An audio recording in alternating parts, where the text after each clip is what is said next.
You know what? I got the quarantine blues. And with that comes that desire for food. And by food, I mean pizza.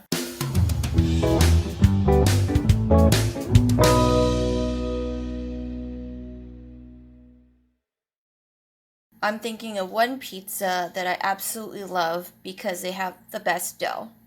So come on, let's go. Let's start. It's Miss Leila's crazy cooking time, and we gonna have a blast. So this week's recipe is, as you could tell, a little bit longer than the ones you used before. And so I will actually just have the link down below. But the biggest thing you need to know is that this is not like a 15-minute project. It's going to be a couple hours, so I need you to hang tight with me. Normally we would preheat the oven. However, we're going to need to do a couple of different oven settings for today. We're getting all complicated, so hang tight with me. So we are going to make our dough from scratch. And so we were going to need heat to make sure that our dough rises. And I'll talk a little bit more about that as we go along. In order to do that, we're going to need to set our oven to bake. And we're going to have to put it to about 120 degrees. You got a bowl? I got a bowl. What we need is a really, really large bowl. So we're going to start out with this bowl. What we're going to do with that bowl, we're going to add yeast, sugar, salt, and dry milk. Now yeast, crazy little thing, is actually alive. So these guys, in order for it to work, need something to eat. So once you mix it with the water, it's going to eat the sugar. Some of the things we're going to need for this: warm water, powdered milk, salt, flour, sugar. So the way you know your yeast is alive and kicking is when you put this in with this and this, you're going to see bubbles. So just like when you go swimming and you go under and you can make those bubbles, that's how you know this guy's alive. So I'm going to go ahead and I'm going to mix everything, and I'm going to show you what that kind of foaminess looks like. So here is the before with just the yeast, sugar, salt, and dry milk. So if you could see these little tiny little brown rice grains here, it looks like, or the little brown sprinkles, that's the yeast. That's what's going to be making our bubbles soon. Alright, I don't know if you could see it, but there's little bubbles coming up. That's good. That means our yeast is alive and well. Now we want to go on and do the next step, which is add vegetable oil. So just 2 tablespoons is going to look like this. It's not a lot. Now we're going to mix it together. After this, it should look either foamy or soapy. Alright, so we got a little bit of foam going on. Not like the crazy amount of foam we see in bubble baths, but that is what we're looking for. So all of these steps were what we call activating the yeast. So now that we're done with that, we're going to take our flour here, slowly put it in here until we get that nice chunky dough. How much is a little bit? Literally, just take a few spoonfuls, put in here, and mix it. And once all of this is gone and you don't see any more of these chunks, and you don't see any more of the powder just floating around there, you add some more. Now that I'm done combining all my flour, we're going to do the fun part, kneading. We're going to take a little bit of flour, and we're just going to put it on our clean counter. Now this flour is going to keep our dough from sticking to the counter and making like the world's most awful mess. Kneading is going to be us taking our hands, playing with the dough, and making it smooth. The part of the hand we're going to use a lot is going to be what we call the heel of the hand. So this part right here that I'm kind of flexing out to you guys, connected to the wrist. So I'm going to take this yeast. It's going to be still a little warm because remember, we got living things in there that are trying to do its best to make everything rise. So we're going to press things down, and we're going to fold it over, and we're going to press it again.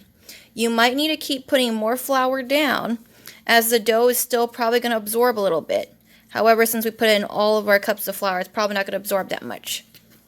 So you just keep kneading like this, using our hands, and we want to make this nice and soft. So we're going to keep doing this for about 10 minutes until it looks nice and good and smooth. Alright, I'm done kneading my dough. Since I'm going to be using a 9-inch pan for my pizza, it's going to be a smaller pizza, so I'm going to actually take this dough and make 3 separate balls with it, which is a little different from the recipe. 9 inches is about this size. This is actually exactly 9 inches. So this is about the size of a personal pan pizza. Now, if you wanted to make a bigger one, that's fine. But just know that your pizza pan is going to have to be bigger. And if you want your crust to be a little bit thicker, it's going to have a ridge about this thick, about a couple inches thick. Alright, I've separated my dough into 3 balls. The 2 other ones I'm not going to be using, I put in my refrigerator. You could also freeze it. I'm going to get my roller and I'm going to go ahead and flatten this guy out.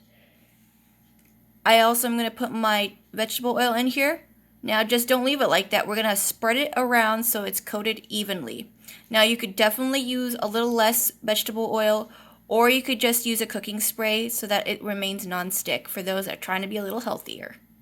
Alright, so I smoothed out my pizza dough here. I've spread out my cooking oil all the way across. Now it's going to sometimes form this, which is basically parts where there might have been some water left over that's causing the oil to drift away. That is okay. Just make sure that you drag your dough across all of the oil so that it's covered so it won't stick. I've gone ahead and filled the pan out with my dough and spread out a little bit more so that it covers the whole thing. Now we need to let the dough rise. So basically what that means is we're going to let the yeast do its work, eat and be merry, and make little air pockets, which will cause the dough to get bigger. I put my cake pan here with the pizza in it on my oven door. We didn't want the oven to be too hot or else it's going to start cooking our pizza with nothing on it. I can't just leave it like this though. I'm going to cover it with a plate so that way it's going to be able to grow and do its thing. How long do we need to do this for? We need to set our timer for 1 hour and 30 minutes. But don't worry, we're not going to just sit there and twiddle our thumbs and forget about our little project. We are going to be making our pizza sauce while this thing is cooking. I decided to make another pizza for me. I'm making a square one because I want to be different. Now, if you're using this method to help your dough rise, make sure that you are aware of your surroundings and paying attention when you're walking around. This thing kind of takes up a lot of space with the oven door being open. You don't want to be the silly person that trips on this all the time and burns themselves. So if you seem like the kind of person that might be really clumsy around this or might need some additional help, you might just want to find a different warm spot that you could use to help your dough rise. Now on to our sauce. You're going to use a can of tomato sauce. Now, on the recipe, it says to use low sodium. We're going to do a shortcut, and we are going to use regular tomato sauce with regular amounts of sodium. We're going to have our teaspoon of dried oregano, half teaspoon marjoram, half teaspoon basil, and, no surprise, dried leaves look like dried leaves, so make sure you know which one's which, even though they're all going to go together anyways. Instead of using a half teaspoon of garlic salt, I just use garlic powder. So that way we could circumvent or go around the whole low sodium tomato sauce thing. And then I'm going to take the suggestion that this person had and add a 1/4 cup of Parmesan cheese on here because I want this pizza to be cheesier than I am. So here's what it looks like when everything's put together. Let's put this in the refrigerator for 1 hour and set another timer. While you're waiting for everything to be done, you can go ahead and grab all the ingredients that you want, put it together. Now, I already have pre-sliced pepperoni, and that's how most things come. But you might want to, like shred your mozzarella, wash and cut your vegetables here, or see what other things you could scour from your shelves that you could add on that normally you can't get at different pizza places because, it'd be expensive like that. And, well, if you make the mistake of putting pineapple on your pizza, I guess I could forgive you like this one time. Now that our dough has risen and we've waited that long hour and a half, we want to change the settings on our oven. So we still want it to be at bake, but we don't want it to be just 150 odd degrees anymore. We want it to be at 475 degrees. That is where we're going to be cooking our pizza, and it's going to be cooking for about 11 to 15 minutes. We gotta let that preheat first, remember? So my little guy's a little light telling me that it's not ready yet, so we gotta wait. While we're waiting, let's get some sauce and toppings on this dough. I know you guys are big pizza lovers and connoisseurs of the fine art of pizza making. I'm going to go over the order of what we should do. So, take our lovely refrigerated sauce we should have had in the refrigerator for a little over an hour. And we're going to go ahead and put all that sauce on there. Now, what you want to remember is that we don't want to put sauce all the way to the edges, because that's where we're going to have our crust, right? So we're just going to put it in the center, and we're going to spread it around. Once you get that sauce on there as smooth and as thick as you like, that's when we add the vegetables and other toppings that are not cheese or meat. So I'm going to go ahead, I'm going to put on here my green peppers and my mushrooms, and I'll be right back. Now that we got some veggies on there, let's go ahead and put some cheese. I decided to use just a block of mozzarella cheese, and I shredded it myself. When all the cheese melts, it's going to go ahead and spread. So you want to just cover as much as you want. Just realize that it's not going to look like this when it's done. And try to not have the cheese touching the outside of the pan, or else it's going to melt and stick to the pan. Once we're done with that, double check that your oven is ready to go. Mine is, so let's get cooking.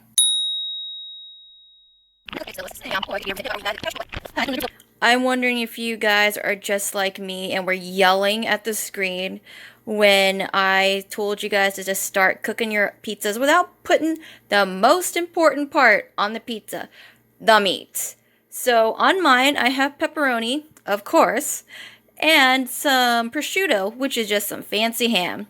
So remember, 11 to 15 minutes. You want to cook it until you see that cheese bubbling away. Double check that your oven is ready to go. Mine is, so let's get cooking.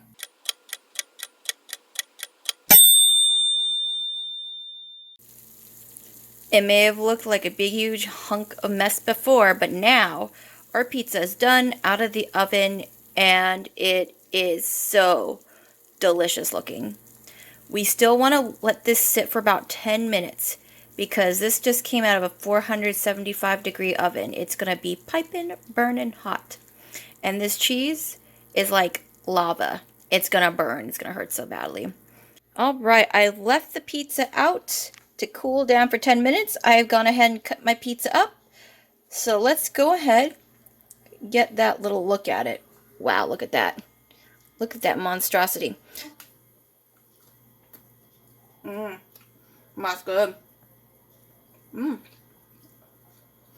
don't know about you, but I'm going to put my phone down and I'm going to get eaten because I'm hungry. Hungry!